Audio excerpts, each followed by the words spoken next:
Pistol Defense Counterattack 1. How to disarm a gunman that has a pistol pointed to the front of your head. That's what we'll answer in today's video.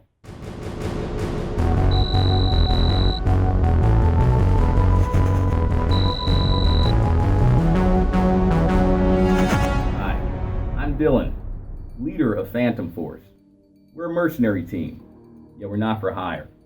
We've taken a long-term contract with some Hollywood executives to make movies. They wanted to bring more realism to films, and we agreed. So if you love action movies and like to see some of our work, click on the link below this video to watch some great action movies for free, paid for by our awesome sponsors. Well, enough of that for now. Our team helps military personnel, law enforcement, politicians, and civilians in high-risk areas survive life-threatening situations by leveraging proven real-world tactics for real-world situations. Each week we share another, what others would describe as seemingly impossible situation with a simple, time-tested, combat-proven technique for overcoming it. So let's get right to it.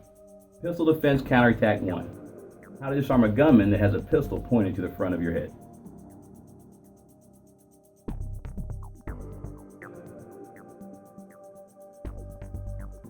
Side note, all the techniques that we share with you are taken from the martial arts system that we're trained in. CBT, Commando Battle Tactics. Alright, so hopefully this never happens to you. Let's say someone tries to abduct, rob you, or take you hostage.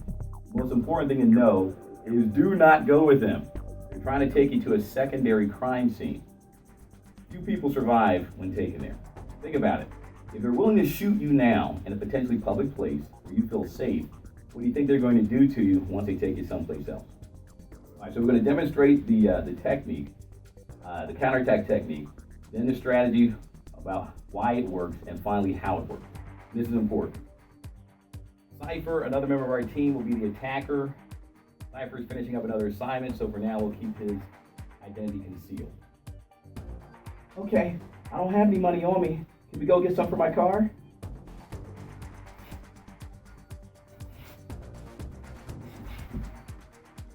Bang, bang. Bang, bang.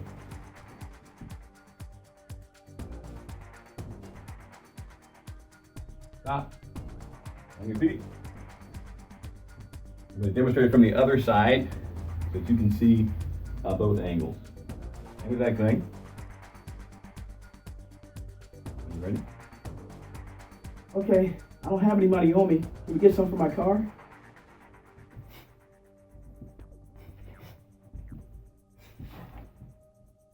Bang, bang. Bang, bang.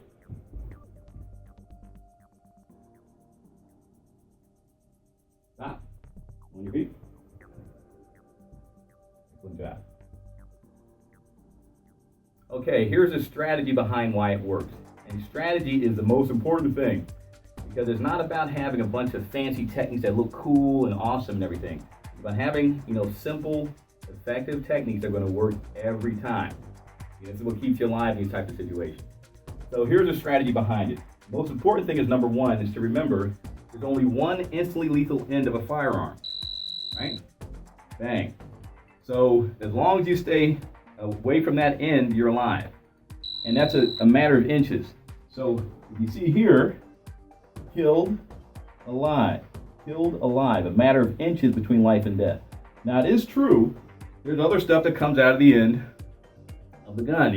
There's muzzle flash, there's the actual projectile, there's a casing that it ejects out.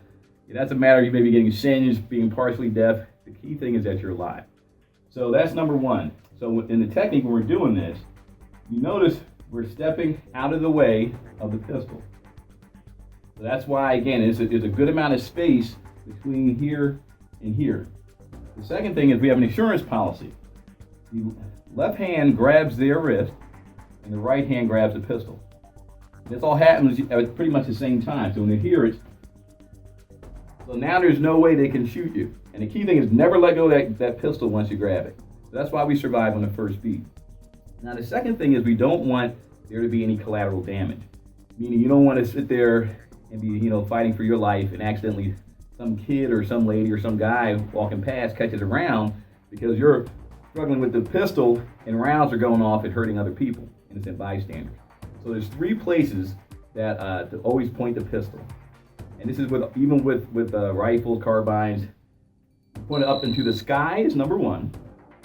Into the ground is number two. And number three is into them. Those are the only three acceptable places that the pistol should point. Into the sky, into the ground, and into them. So very important. So you notice with the initial beat, the pistol points up into the sky. So we know we're not going to have any collateral damage. Now the next thing is a psychological component. Because in combat, a lot of people are talking about a lot of techniques and things. Techniques are good. I was having a conversation with a colleague about a week ago about this.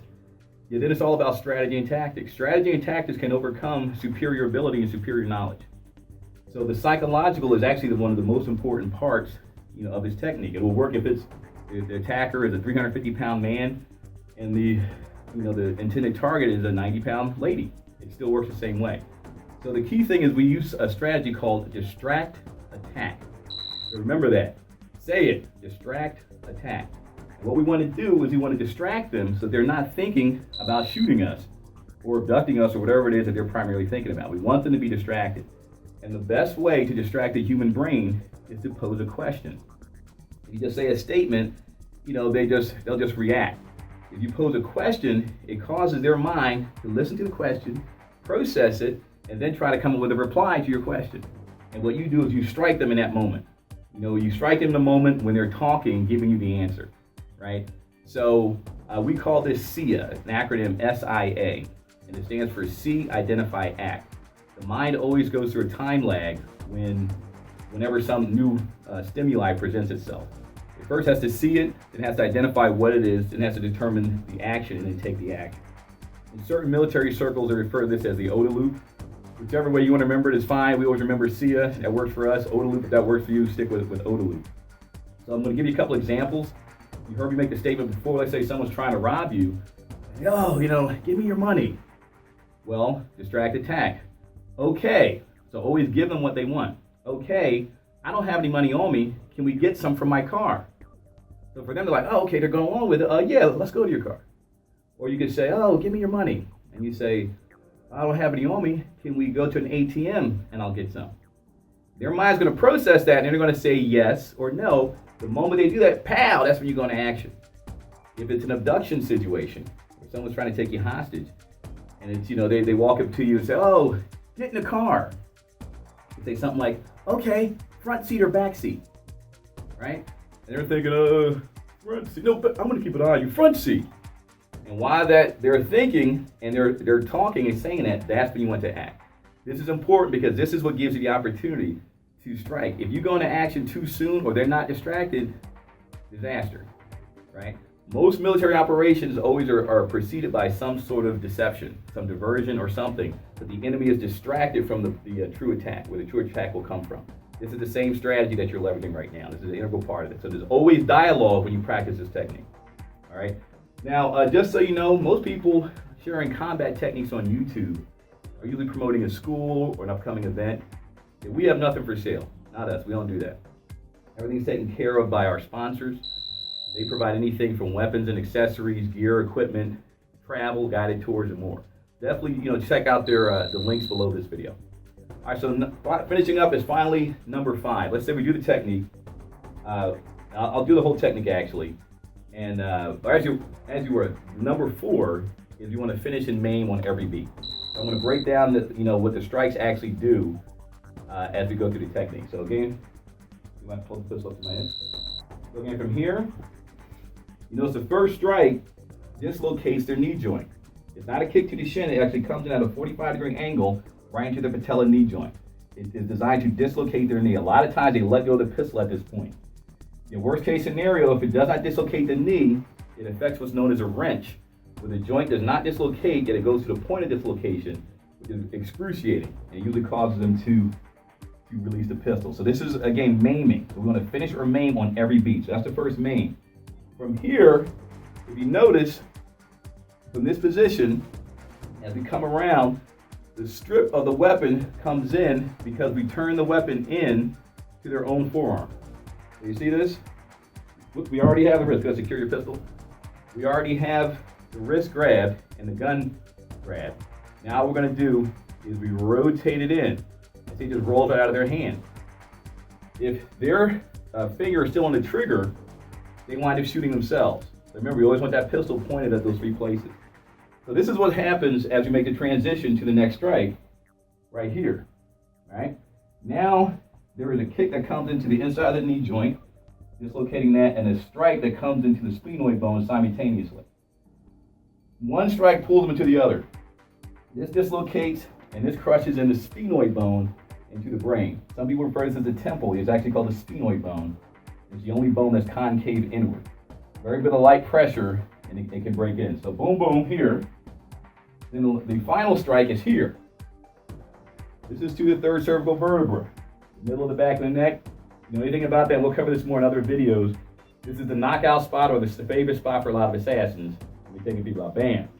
So a lot of times this finishes them, and they're not even conscious, you know, for the last part. Let's say they're still around. It takes us to the last part, which is double taps.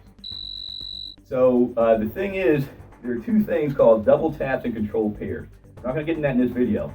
A double tap is you're pulling your trigger, you aim once, pull the trigger twice.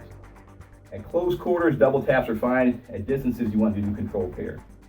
So the other thing are the targets for the double tap. So you notice there are 2 double taps that are performed. The first one is performed to the abdomen area. Why that is because that will break a charge. So if someone's trying to get up and charge you, a double tap to the abdomen will make them buckle over. What U.S. soldiers learned in World War II, when they would have some of the Japanese soldiers charging them, you know, with the swords, is that there was only 2 places where they could shoot them that would stop the charge. One was directly in the brain, which is not easy when you're all amped up and someone's charging with a sword, or in the abdomen. They shoot them in the abdomen first, boom, break the charge, and then follow up with a brain shot. So that's the same exact strategy here. There's a double tap to the abdomen, boom, cause them to buckle, and then the final is a double tap, you know, to the triangle or somewhere in the brain case. So it's bang, bang, bang, bang. So that's the important thing. Remember, double tap to the abdomen, double tap to the brain. One last thing is, if you notice, I'm going to touch this again. We covered before about finishing or maiming on every beat. Let me have you get back on your feet for a moment, Cyber. I wanted to address this because we've seen this in other videos. In some videos, aim the pistol at me again. In some videos, they'll have different techniques for you doing this, right? Doing different stuff with the hands. Why it's so important to dislocate the knee first is because you have to do what's called rooting them to the ground. If you don't root them, the counterattack for your technique is simply take a step back and continue shooting. I try to do something. Go ahead, go. Take a step back with this lead foot. Boom, and I'll do it. So from here, when you try to do your technique, they'll just take a step back and shoot you. So if all you're doing is trying to address the pistol right in front of you without taking away their mobility, you can practice this. The moment they try to do something, you just pull back to your waist. You can do it from the guard position and shoot them. So as long as their legs are able to maneuver, they can easily take the weapon back and then once again draw on you again. So rooting keeps them right on that spot, and it takes away their mobility. That's what makes this technique effective. So again, if you actually look at most of the techniques that you see on YouTube and other videos, it's only here. There's all kinds of stuff here and everything else, yet they're not rooting the person. So all he has to do is take a step rearward, and then point the pistol at you, bam, and you're hit. So just remember, this is why that is effective, is for the rooting. They ain't going anywhere. See that? Bam. That's the important thing. All right, so let me have you get back on the ground like you just finished getting the double tap.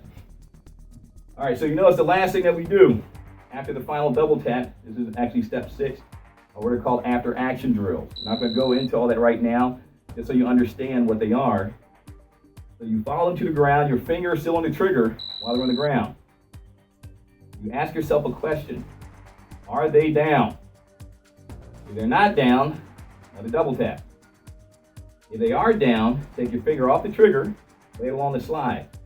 Elevate your head slightly, and you want to scan to your 10 o'clock position, scan to your 2 o'clock position.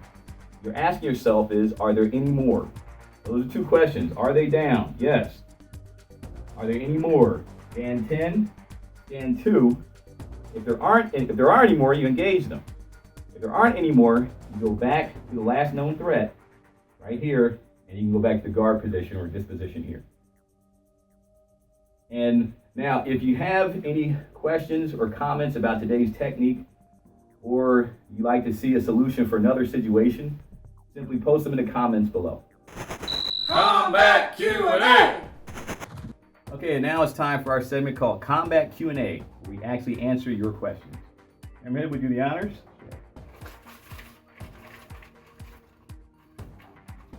What do we got here?